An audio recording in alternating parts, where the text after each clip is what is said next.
menggetarkan hati setiap manusia. Tuan-tuan, kalau kita tak dapat keampunan daripada Allah, kita nak dapat keampunan daripada siapa? Macam mana kita nak dapat syurga yang didambakan oleh setiap manusia kalau keampunan Allah Ta'ala tidak bersama dengan kita? Sengaja Allah Ta'ala bagi dalam bulan Ramadan yang penuh kehebatan, penuh fadail, penuh kelebihan untuk kita meraih dan kita memanfaatkan, maka kita akan mendapat keampunan daripada Allah. Lalu Nabi SAW terus mengaminkan doa ini. Tuan-tuan tahu macam mana sifat Nabi. Tuan-tuan kenal baginda Nabi. Sampai kita dalam sembahyang tarawih pun, untuk menunjukkan kita sayang dan ingat kepada Nabi, kita berselawat ke atas Nabi tiap-tiap kali dekat 2 rakaat. Untuk apa tuan-tuan nak bagi kita ingat kat Nabi? Sebab Nabi adalah seorang Rasul yang diutuskan oleh Allah, yang senantiasa mendahulukan umat dia. Tetapi pasal apa dalam doa ni, dia seolah-olah macam tak peduli kepada umat dia.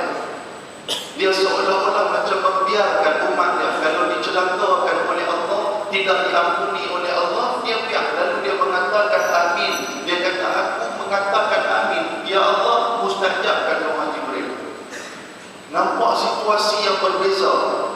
Daripada segi ini, tuan-tuan sekalian, nampak macam Nabi tak sayang dekat kita, nampak macam Nabi tak suka.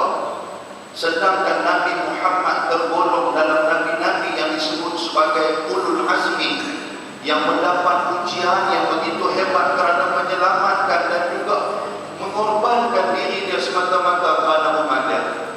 Peristiwa yang berlaku sebelum Isra dan Mi'raj, bagaimana Nabi berdakwah di Taif, apabila Nabi dicederakan, Nabi dihina, Nabi dimaki, sampailah Nabi duduk di satu pohon kepunyaan Utbah bin Rabi'ah. Nabi berdoa kepada Allah dengan doa yang penuh dengan nada yang begitu sedih. Nabi mengatakan, Allahumma ashku ilaika dha'fa quwwati, ya Allah, kepada siapa aku nak mengadu tentang kelemahan yang ada pada diri aku, wa qillata hilati, sikitnya kederat yang ada, kemampuan yang ada pada diri aku. Aku tak ada siapa aku nak mengadu, ya Allah. Kita dengar cerita macam mana Jibril alaihi salam datang untuk mengulurkan bantuan kepada baginda Nabi untuk diberikan pengajaran kepada penduduk-penduduk Taif, tetapi ditolak mentah-mentah oleh Nabi. Pasal apa tuan-tuan? Pasal sayangnya Nabi SAW kepada umat-umat ini. Tetapi kenapa di dalam doa hasil daripada hadiah dan penghargaan oleh Allah kepada kita dengan Ramadan, tiba-tiba Nabi mengatakan, mustajabkan doa ini ya Allah. Nabi seolah-olah tak peduli kat kita. Pasal apa tuan-tuan sekalian? Kerana Ramadan adalah hadiah yang paling besar yang datang daripada Allah. Hadiah paling besar diberikan kepada kita.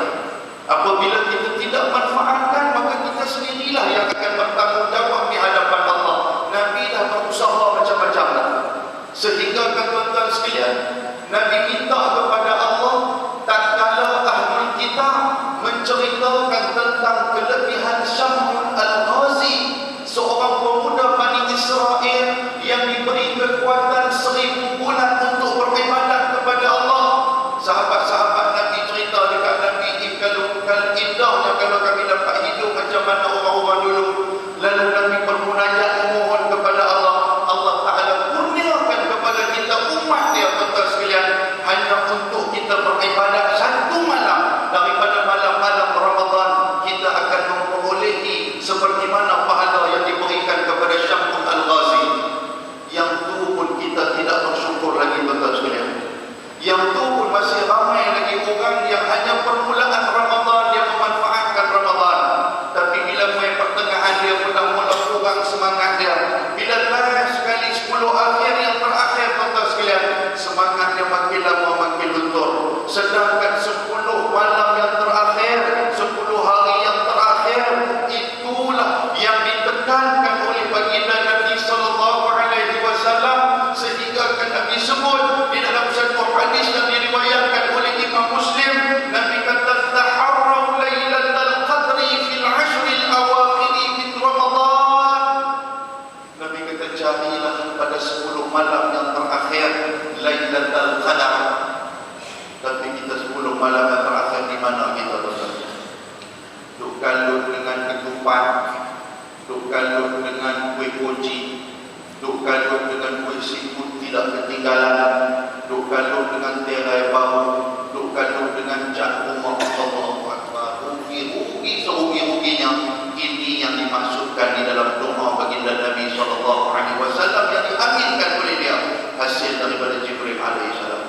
Tuan-tuan, Ramadan.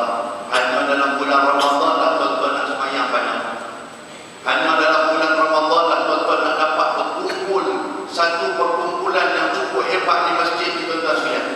Kalau bulan hari kita nak jumpa ramai macam ni hari Jumaat kan. Tapi bulan Ramadan tuan-tuan boleh katakan setiap malam kita berjumpa dengan kawan-kawan. Dan dalam bulan Ramadan juga disebutkan oleh Ibnu Taimiyah, dia kata Ramadan adalah satu bulan Allah Ta'ala nak bagi kita banyak mendengarkan Al-Quran. Apabila kita hadir ke masjid tuan-tuan sekalian, kita mendengar imam membaca Al-Quran, secara tak langsung kita berdialog dengan Al-Quran walaupun kita hanya mendengar. Bulan lain pun kita tak banyak dengar Al-Quran, tapi dalam bulan Ramadan ni tuan-tuan sekalian, kita diperdengarkan Al-Quran. Syekh Abdul Halim bin Mahmud, seorang mantan Syekhul Azhar, dia menyatakan bahawasanya Allah Ta'ala memberikan kepada kita hikmah dalam bulan Ramadan adalah untuk menyuntik diri kita supaya kita mencari identiti yang sebenar siapakah kita. Kerana itulah diberikan hikmah puasa tuan-tuan sekalian. Apa hikmah puasa? Apa kelebihan puasa? Apa yang nak ditonjolkan dalam puasa ni tuan-tuan sekalian? Antara yang pertama, ingin membebaskan diri kita daripada kebergantungan kepada adat kebiasaan kita. Tuan-tuan, kita biasa macam mana? Selalunya kalau kita bangkit pagi, pergi semayang subuh, habis semayang subuh nak kena pergi cari roti canai dengan teh tarik dulu. Yang itu kebiasaan. Jadi nak buang kebiasaan itu boleh tak boleh?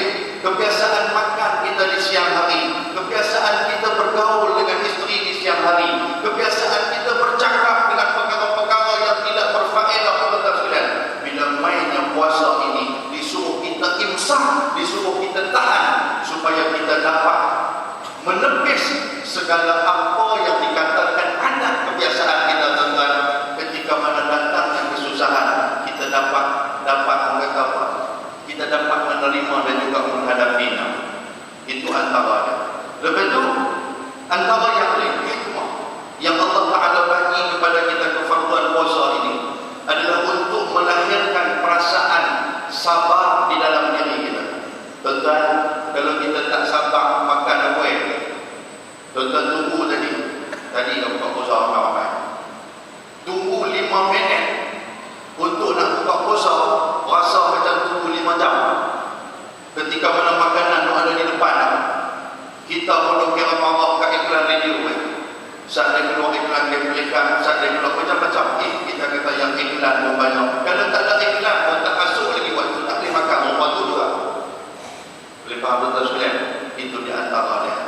Baik, yang seterusnya dalam Syekh Abdul Halim Mahmud sebutkan juga, dia kata antara sifat yang ingin ditonjolkan dengan kefarduan puasa ni apa tuan-tuan? Sifat jujur. Kalau dalam bulan puasa kita boleh jujur. Sebab apa jujur tuan-tuan? Kerana tak ada siapa tahu sama ada kita puasa ataupun tak. Tak ada siapa tahu kita tak puasa ataupun tak. Tak ada siapa tahu. Kita duduk dalam bilik ayam seorang-seorang tuan-tuan sekalian. Tengah panas ombak, buka-buka paip, dia keluar daripada paip ayam. Allah ayam keluar mancing kena buka tuan-tuan sekalian, rasa sejuk. Dan ayam yang keluar tu nampak macam dia orang limau. Kalau aku minum pun tak ada siapa tahu.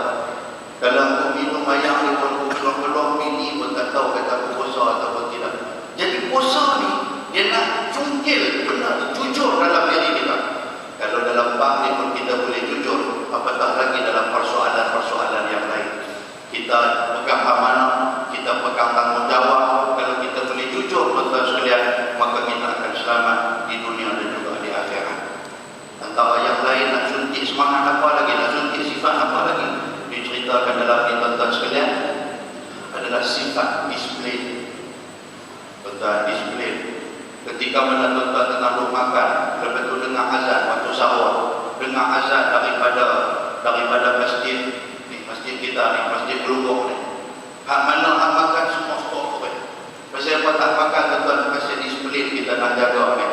Begitu juga nak buka puasa. Bukan dia ada apa-apa kalau kita ambil dalam setengah minit kita pergi buka awal daripada orang lain, tak ada masalah tuan-tuan. Tapi kita tak mau pasal apa? Pasal disiplin dia, peraturan puasa dia macam tu. Nak kena betul-betul